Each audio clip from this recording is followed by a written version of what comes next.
Lee Shirillo, ladies and gentlemen.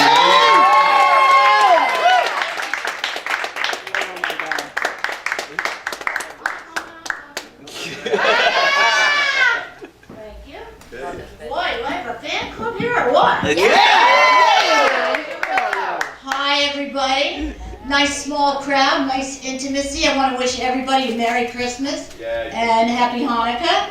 And for this year, for Christmas, I'm going to treat myself. I decided to go see a therapist, a psychiatrist.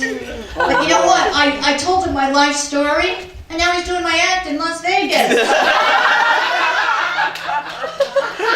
I made the mistake of sleeping with him right away, and in the morning, we both wanted $500. I told him I had a split personality. He said, that's okay, I'll get another couch. I think I'm channeling, I think I'm channeling Henny Youngman. Does anybody remember Henny Youngman? Am I the only dinosaur here? You remember him, right? The one-liner guy. Hey, I don't know whether you know it or not, but the owner of this club, his name is Jamie Masada. He's really good to the community, and for Thanksgiving every year, he throws like free Thanksgiving turkey dinner for anybody who needs it, right? For the homeless. You know, and I gotta say, he's a lot bigger person than I am. Everybody says, Lee, you know, you gotta be kinder to people, more benevolent. You have to help the homeless. Am I missing something? I have to go to work to support my drug and alcohol problem.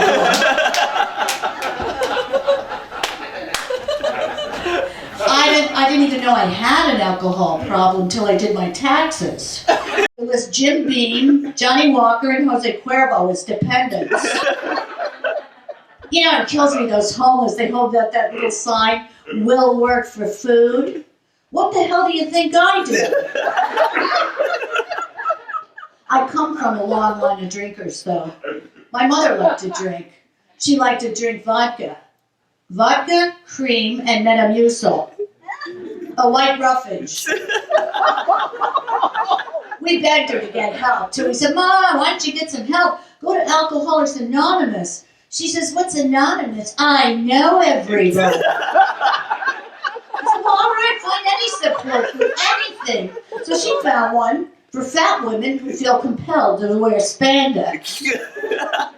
Yeah. I don't know if anybody notices or not, I broke my back a couple of years ago, and I still have a hard time walking and recovering. And everybody says, oh my God, how does somebody break their back? That's insane. Well, I fell off a mechanical bull. I didn't actually fall off. He tossed me aside for a younger broad. You're laughing, but it was really quite serious. I ended up in the trauma center, which turns out is where they give you the bill. And my insurance is really bad. Instead of having to go to the Martin Luther King Hospital, I had to go to the Don King Hospital. Yeah. I got two things out of breaking my back. One is the posture of a cocktail shrimp. You ready for this? Am I right? Does that look like a cocktail shrimp? Now I have bald tits galore here. Make sure I pull my shoulders back. Yeah. And I gained so much weight when I broke my back. And I couldn't work out, so I joined Weight Watchers. Has anybody tried Weight Watchers here? It's really a good program. It really works. And you don't even have to show up. You can just phone it in, which is what I did. And it goes like this. If you call up, and it says, if you think you're 20 pounds overweight, press the pound sign. If you think you're morbidly obese, press 2. If you haven't gotten laid in the past 3 years, press the pound sign. So I press the pound sign and it says, you're fat. What do you expect? I used to be hot, but no more. Now Rosie O'Donnell won't even give me a looky-loo. I even had to buy the bull a couple of drinks. You know, I don't know why these women are bitching about sexual harassment. I'd welcome a little sexual harassment. And date rape? At least the guy is considerate enough to make a date. But Bill Cosby had to put the kibosh on that. I just don't have any luck with guys. Leave it to me. I picked the only Jew in Miami with no money. His name was Ira. Only a Jew could name their kid after a tax shelter. And he was abusive. I asked him to get me a boob job. He got me the lunch shift at Hooters. You're just getting that now, he was lazy. I think he smoked so much pot he could bring back Bob Marley from the dead.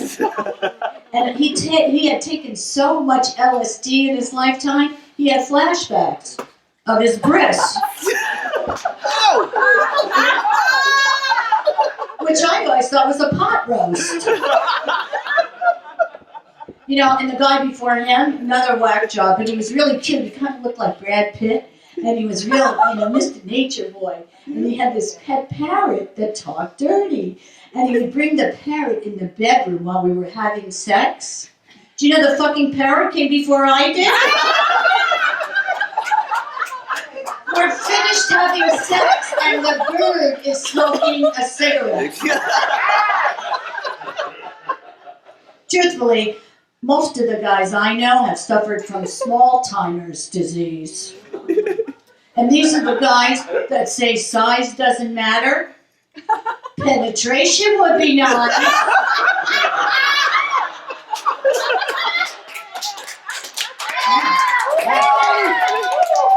A lot of women to get that same experience.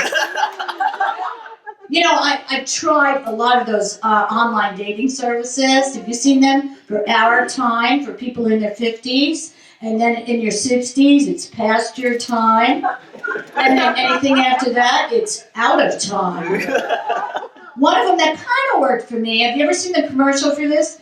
You don't have to be lonely on farmersonly.com. Have you ever seen that commercial?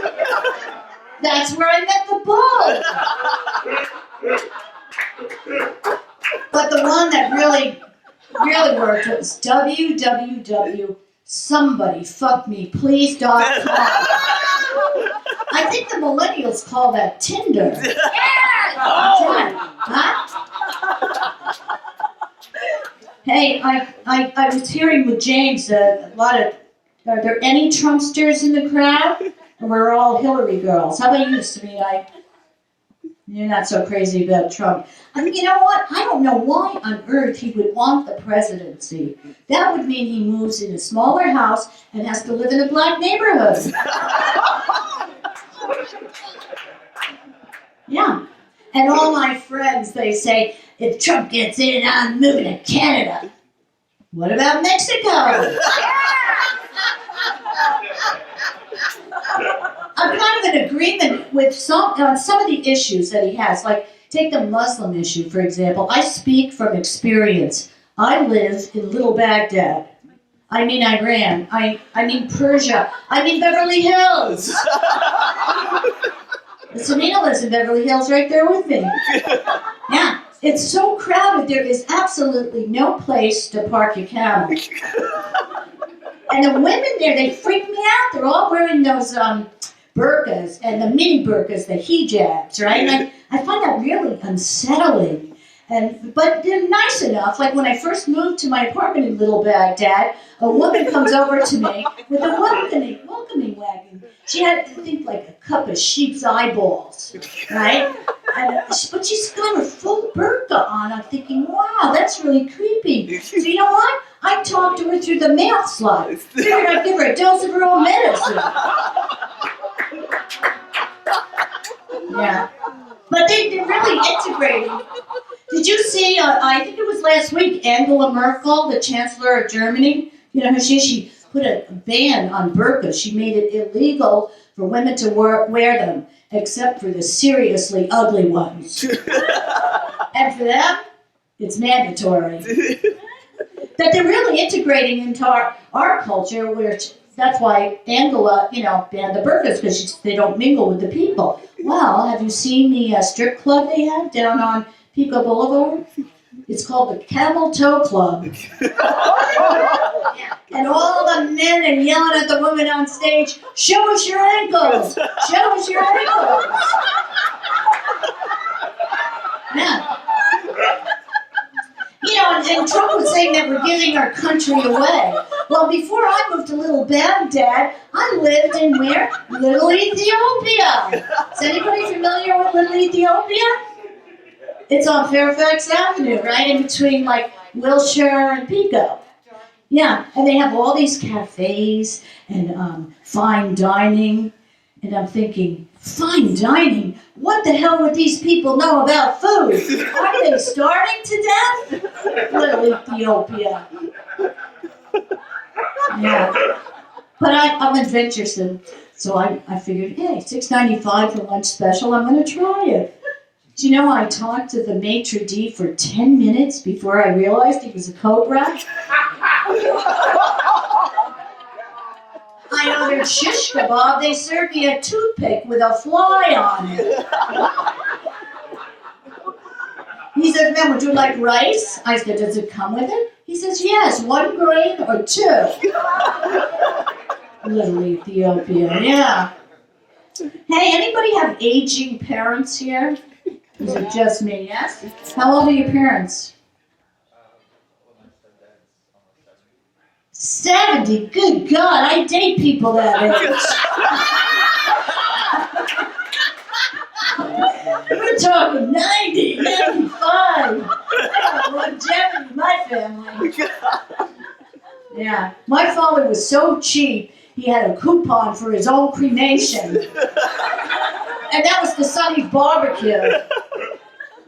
Yeah, 95. They have 3 things on their mind, and it's in this order. Eating, shitting, and doctor's appointments. And they're the ones that are ruining our healthcare system, I think. My stepmother was in the doctors 4 times a week. For bullshit, right? And the doctors are just as bad. They're making money on these people. And she orders her to have a mammogram. A mammogram? She's 93. What are they going to do? Point the camera at her knees? This woman was so old, she was the original realtor to the Ming Dynasty. I just saw the light. I gotta go, you guys. Thank you so much.